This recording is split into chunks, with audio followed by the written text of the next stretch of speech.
Fala, torcida vascaína, a gente está de volta aí com o nosso canal Vamos Vasco e com mais notícias, novidades do nosso Vascão.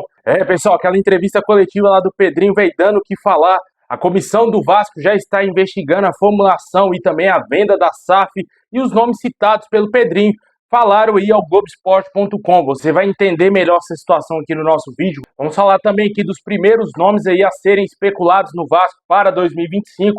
Também a possibilidade do Vasco mandar seus jogos no Kleber Andrade em 2025. Tudo isso e muito mais agora para vocês. Mas antes de começar, deixa o like, se inscreve aí no canal se você não está inscrito. Ative aí o sininho das notificações para você receber os vídeos postados aqui do nosso canal Vamos Vasco. Muito obrigado aí a galera que está sempre acompanhando, se inscrevendo aí no canal. Tamo junto.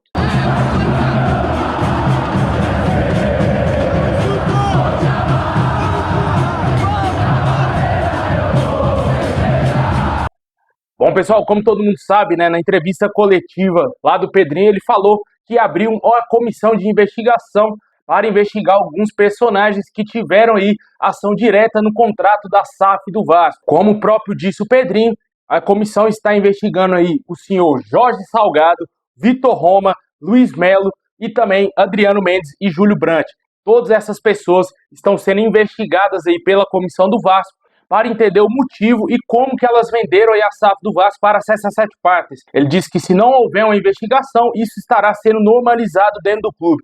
Por sua vez, o Globoesporte.com procurou essas pessoas citadas pelo Pedrinho e todos eles meio que pularam do barco e tiraram o seu da reta. Tanto Luiz Melo, também outras pessoas que foram procuradas, que não foram mencionadas pelo Pedrinho, como o Duque Estrada, por exemplo. Também aí o Duque Estrada falou a respeito da situação do Osório, diz que ele e o Osório não tiveram nada a ver com a venda da SAF do Vasco, que isso daí teria sido meio que uma obra do Jorge Salgado, meio que jogando toda a culpa para o ex-presidente do Vasco e também outras pessoas. Com certeza, esse é o momento que todo mundo vai tirar o seu da reta, cara. Ninguém, obviamente, vai se expor falando, sim, eu tinha ciência, sim, eu fiz esse contrato, foi por isso, por aquilo. Ninguém vai falar isso, cara.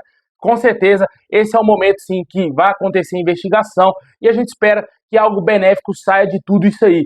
Que realmente, se essas pessoas estiverem devendo aí alguma coisa, que seja esclarecido e que eles pagam, sejam punidos por isso. A gente espera que a verdade apareça e que o Pedrinho aí consiga resolver essa questão, que é importante, sim, para o Vasco, porque ninguém pode fazer o que fizeram com o clube, vender o Vasco para a empresa como essas 7 partes e ficar impune, né? O Vasco poderia ter sofrido muitas consequências com essas ações dessas pessoas. E claro, também, além de tudo, eles iludiram também o torcedor, vendendo um sonho que não era verdade, né, cara? Tanto as 7 partes e também a própria diretoria do Salgado. Eu fiquei iludido, a gente apoiou muito aqui a venda da SAF do Vasco, muita gente, 99% dos torcedores apoiaram a venda da SAF do Vasco. Hoje a maioria fala, não, nunca apoiei isso aí. Apoiou sim. Muita gente tira também o seu da reta e muito torcedor tira o seu da reta, mas com certeza a gente sabe que realmente muita gente queria sim ver a SAF, queria acesso às 7 partes no Vasco. Aconteceu, só que foi totalmente de maneira errada, né, cara? Isso tinha que ter sido investigado não por mim, não por você, não pelo torcedor vascaíno, e sim pela diretoria do Jorge Salgado, que fechou negócio com as 7 partes. É sempre bom deixar muito claro para o torcedor entender essa situação tão grave que é o Vasco ter fechado esse contrato com as 7 partes. Eles bateram na porta do Cruzeiro. O Cruzeiro estava muito mais falido do que o Vasco, muito mais quebrado do que o Vasco, e disse não, por entender que as 7 partes não tinham garantias suficientes para a compra do Cruzeiro, para sustentar o Cruzeiro, e eles saíram fora. O Cruzeiro disse não à empresa norte-americana, mas o Vasco abriu as portas de São Januário, deram a chave de São Januário para a empresa e fecharam o negócio, né? Com certeza, isso daí é culpa totalmente do Jorge Salgado e da sua diretoria, que tem que ser sim, todo mundo ser investigado, para a verdade aparecer e todo mundo ficar ciente do que aconteceu no Vasco. Deixa aí nos comentários aí qual a sua opinião sobre esse assunto tão delicado, essas pessoas sendo investigadas aí pelo Vasco.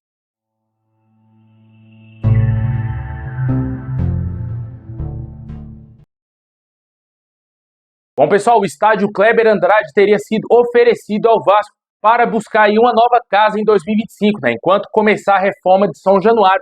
E o estádio lá em Cariacica surge aí como uma grande opção para o Vasco mandar seus jogos em 2025.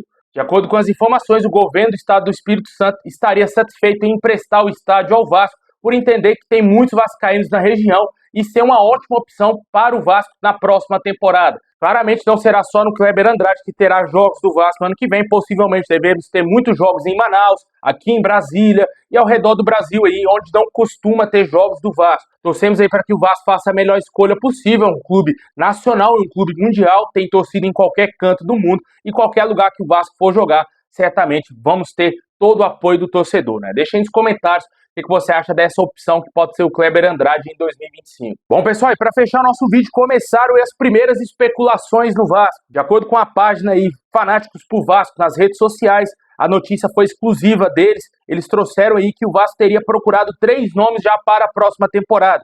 O primeiro deles seria o zagueiro Matheus Tuller, revelado pela Mulambada, está atualmente no Vissel Kobe. Esse jogador teria despertado interesse do Vasco. O clube japonês, por sua vez, pede cerca de 2,5 milhões de euros para liberar o zagueiro. As conversas esfriaram nesse momento. Após aí essa pedida do clube japonês, certamente o Vasco não irá pagar 2,5 milhões de euros por nenhum jogador.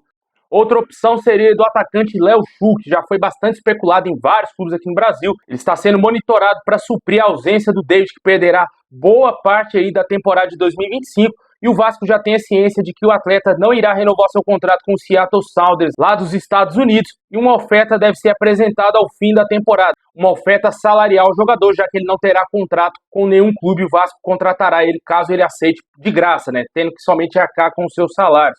A sinalização já teria sido feita. Outra situação seria do meio argentino Matias Vargas. É uma situação que estaria mais adiantada. O clube já teria buscado informações e já sabe o que precisa fazer para fechar o negócio com o jogador. O Vasco estaria enfrentando a concorrência do Besiktas da Turquia, que também seria um clube interessado no atleta, e o argentino não teve seu contrato renovado lá no Xangai da China.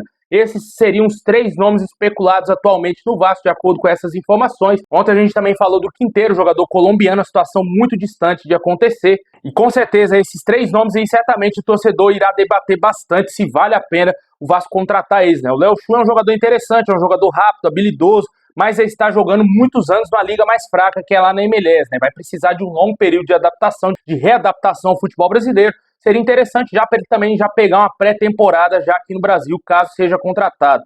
O Matias Vargas é um jogador interessante, com passagens no futebol espanhol, também jogou no futebol argentino, no Vélez, e também no futebol turco. E, como a gente falou, está de saída do futebol chinês. Seria também uma opção aí para o meio-campo do Vasco. Deixe aí nos comentários o que você acha desses 3 nomes. Matheus Tuller certamente é um jogador que não virá para o Vasco devido à alta pedida do clube japonês.